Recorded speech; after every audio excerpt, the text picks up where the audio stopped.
President Gabon for his statement, and I give the floor to the representative of the Russian Federation. Minister, President Minister Cassis, we're very pleased to see you here in person to partake in this meeting. Congratulations, Switzerland, on the start of your Security Council presidency. For your country, your maiden presidency is indeed a historic occasion, and we wish you every success. We'd like to thank the High Commissioner for Human Rights, Mr. Volker Turk, as well as Ms. Chigvenia and Ms. Aloni Sakin for their briefings. Mr. President, it's obvious that there's a deep-seated divide between the positions of UN member states. In order to overcome this crisis, we need joint efforts to come up with an updated, more sustainable international security architecture. In this context, the trust deficit and the lack of a unifying agenda are particularly relevant. Since we're on the topic of trust, we cannot but mention the treacherous activities of our former Western partners. Over the last 15 to 20 years, they've managed to destroy, step by step, the green shoots of mutual understanding and cooperation, which had sprung up after the end of the Cold War. I'm referring to broken promises about no eastwards expansion of NATO. I'm referring to the promotion of so-called color revolutions, toppling regimes not to these Western powers' liking. I'm also referring to the attempt to impose a so-called rules-based order on everybody, replacing international law and respect for the UN Charter. Thanks to their efforts, today we live in a world where truth is worthless, where the media, controlled by the collective West, are planting misanthropic attitudes which are mendacious to the core. We're being told that white is black and vice versa. It goes without saying that I'm referring first and foremost to the situation in Ukraine. Thanks to the efforts of the US and their allies, Ukraine has been relegated to a pawn in the geopolitical confrontation between Russia and the West. To that end, at our borders, for 8 years, they've been installing a Russophobic neo-Nazi dictatorship, which has proclaimed war on everything Russian and everything that objectively bound us together. The situation has gotten so far out of hand that we now have a proxy war which NATO is waging against Russia, raising the spectre of the most nefarious consequences for all of humanity. How can there be any talk about trust under the circumstances? It's obvious that the Western powers' actions are having a direct impact on the potential for cooperation of the world's leading players seeking to settle regional crises. For Western countries, they see all of this through the prism of Sino-Russian competition, a zero-sum game. We categorically disagree with such an approach. This state of affairs, international affairs, without a doubt has an influence on the work of the UN Security Council and other international fora. We see deep-seated disagreements on a large number of topics being discussed by the General Assembly. All of this is seriously testing the resilience of the UN and affecting the effectiveness of the UN's efforts to discharge its mandate, that is, the prevention of conflict and peacekeeping. One of the telltale signs of the situation is the crisis surrounding the implementation of existing agreements and deals, as well as resolutions adopted by main UN bodies. If the aforementioned documents are no longer furthering the interests of Western states, well, these states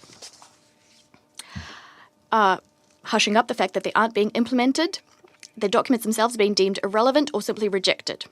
This crisis of trust has had a most direct impact on mediation. This trend is most glaring in the case of the Minsk agreements on Ukraine and the role Germany and France played in reaching these agreements. Paris and Berlin, well, not only did they fail to get Kiev to implement the Minsk agreements, but they later admitted that the goal of signing the agreements, well, the goal was to give the Ukrainian regime time to prepare for war. Unfortunately, these trends are not limited to a few states. They've had an influence on all of the UN's work. Of late, we're witnessing an erosion of trust in our organization, an organization which is called upon to represent the interests of all member states, to be the epitome of impartiality and integrity. Its personnel is duty-bound to comply unswervingly with Article 100 of the UN Charter. We see this not only when it comes to the political track, especially to the human rights work of the organization, but we're also seeing it in the field, in countries hosting UN missions. That is, at the very level where the political decisions we reach are supposed to be put into practice. A problem that deserves our close attention is the rise of disinformation and false information about the UN, which has been discussed a great deal of late in various UN fora. This problem, in our view, requires a comprehensive solution, because negative feedback about the UN is not always an attempt to tarnish the organization's reputation. Some of these critical assessments attest to the disappointment of host states and their people. We shouldn't turn away from this information. On the contrary, in response, peacekeeping missions of the United Nations must clarify their mandates. They must reinforce outreach to ordinary people via radio and television, and must also implement local quick impact projects, or QIPs. This may help to establish constructive cooperation with the host parties, building a relationship based on trust, thereby burnishing the UN's reputation. President, inclusion and due regard for the opinions of all parties are the building blocks of trust-based relationships at both the international and country level, especially where conflicts rage. Domestic crises cannot be resolved unless we take into consideration the interests of all groups of the population. This process is complicated, it's painstaking, it's frequently lengthy, and what's important to underscore, it must be a national process. There is no one-size-fits-all solution. We need to look for unique recipes based on the specific social, ethnic, cultural, civilization, and historic characteristics of each given society. Such a lasting social contract can only be reached and maintained by a specific state. The role of the international community boils down to providing requisite political support, sharing experience, and extending humanitarian and economic assistance. All of this must be done with full respect for the sovereignty of the host state. Interfering in the domestic affairs of another state has never gotten lasting results to date. What's more is, such interference not only runs the risk of becoming an insuperable obstacle to building trust between the main players, it can also bring about state collapse. This brings me to another manifestation of this crisis of trust, that is the watering down of the role of national governments, who are supposed to represent the interests of their own populace. Frequently, we've seen information provided by the authorities of a number of countries. Well, that information has been almost automatically thrown into doubt. Supposedly, this information needs to be confirmed by the opposition, civil society, or other structures. At the same time, data received from some NGOs is being taken at face value, no questions asked.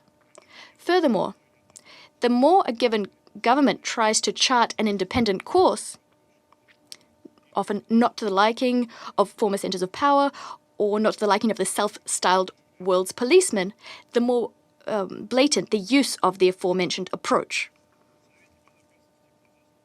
Here at the Security Council, we hear briefings by dozens of various representatives from within and outside the UN system. We try to get as much information as possible, but it's vital to understand that no NGO testimony can replace information provided by governments.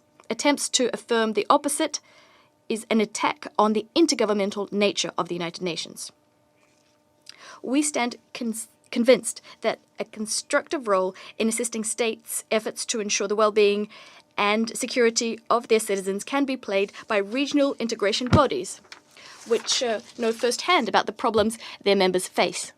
Specifically, we'd like to hail the efforts of the African Union and other countries on the African continent which have been deployed to build an inclusive and diverse African society which remains united by virtue of their common history and culture. To conclude, we'd like to note that there's only one way to shoring up trust, that is, dialogue on an equal footing, a desire and readiness to listen and to hear. It's also about factoring in each other's positions and interests in good faith. It's about understanding that security of one party cannot be shored up at the expense of another. It's equally important to return to a culture of consensus building, which in today's day and age has been seriously undermined. We've expounded on this position in our contribution to the Secretary General's new agenda for peace. We hope that our approaches will be reflected therein. Thank you very much.